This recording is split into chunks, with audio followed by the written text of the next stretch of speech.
Hello, America. This is Rex Martin, just a little man with big ideas. Conspiracy of Silence is a documentary whose title says it all. The powerful and yet highly disturbing documentary details a nationwide circle of child abuse and pedophilia that leads right up to the highest levels of government. It is based on the work of investigator John DeCamp, a highly decorated Vietnam War veteran and 16-year Nebraska state senator, on whose book, The Franklin Cover-Up, Child Abuse, Satanism, and Murder in Nebraska, the film was based. The book and documentary revealed that rogue elements at all levels of government have been involved in systematic child abuse and pedophilia to serve the desires of high-end politicians. The story begins with the Franklin Community Federal Credit Union after a raid by federal agencies in November of 1998 revealed that $40 million was missing.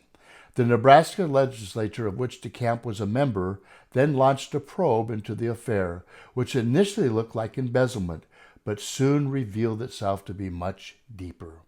A story of drugs, money laundering, and a nationwide child abuse ring soon appeared. 19 months later, the chief investigator of the legislative committee suddenly died violently, as had over a dozen people linked to the Franklin case. So you may be asking, why have you never heard of this? Surely this would be one of the greatest scandals our nation has ever seen, right? The answer is all too obvious, because there are far too many powerful people who do not want you to know just how high up the scandal went. Originally scheduled to air in May of 1994 on the Discovery Channel, Humans Are Free says Conspiracy of Silence was yanked at the last minute due to formidable pressure applied by top politicians. Some very powerful people did not want you to watch the documentary.